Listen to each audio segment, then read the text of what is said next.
नमस्कार. आज आपण ऐकणार आहोत एक नवीन कथा. आजच्या कथेचे नाव आहे कष्टाचं चीज. ती 14 वर्षाची असताना तिचं लग्न झालं. वर्षभरात मुलगा झाला. पुढं 2 वर्षांनी मुलगी वर्षा 1.5 वर्षाची झाली तोपर्यंत नवरा मेला. आकाश डोक्यावर कोसळलं. काही वर्ष अशीच गेली. आजा आजी विधवा आई यांच्या जीवावर काही दिवस काढले सासरमध्येच राहून. एक दिवस आजा म्हणाला, चल तुला घरी नेतो, आयुष्यभर सांभाळतो. हिच्या डोक्यात विचार आला, आजा आजी आपले, मामाही आपला, पण मामीचं काय? आई एक विधवा झाल्यापासून माहेरीच राहते, आपणही तिथंच जायचं? म्हातारपणी आज्यावर आणखी ओझं वाढवायचं? ती गेली नाही. मुलगी शाळेत जाऊ लागली आणि ही बाहेर पडली. अजूनही पोरसवदा. घरी 2 लहान मुलं आणि ही. मोठं माणूस नाहीच, त्यामुळं हिची बुद्धीही पोरांसारखीच. पोक्तपणा कधी आलाच नाही. पोटासाठी म्हणून शेजारच्या दवाखान्यात 600 रुपयांवर काम करू लागली. पण दवाखाना 2 शिफ्टमध्ये, त्यामुळे 10-12 तासांची ड्युटी, मुलांचा सांभाळ आणि नोकरी जमेना. त्याच वेळी मी मिरजला आलो. दवाखान्याला जागा बघितली. आमच्या दवाखान्याची वेळ दुपारी 12 ते सायंकाळी 6. तिला एकदम सोयीस्कर. कुणीतरी सुचवल्यानं ती माझ्याकडे आली. पगार किती पाहिजे मी विचारलं.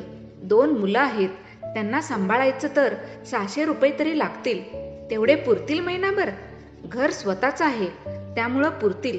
तुमचा दवाखानाही नवीनच आहे, तुम्हालाही परवडलं पाहिजे.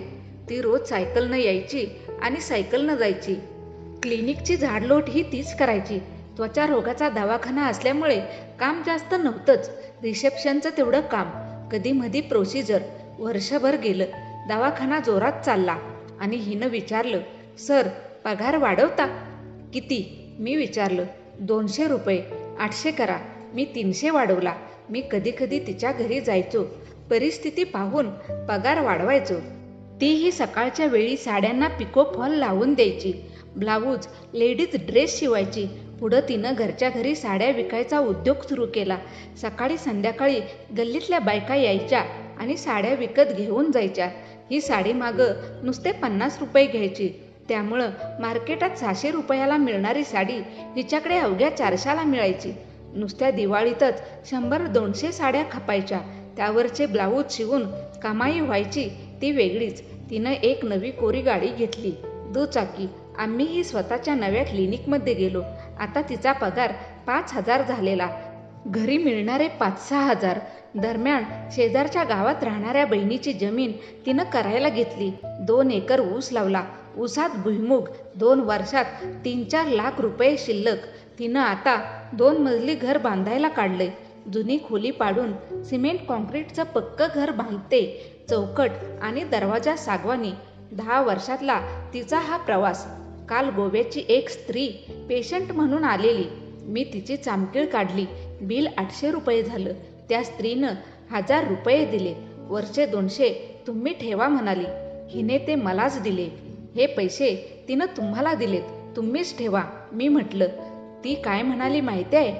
नाही सर, मला नको. मी हे घेतले तर मला तशीच सवय लागेल फुकटचं खायची.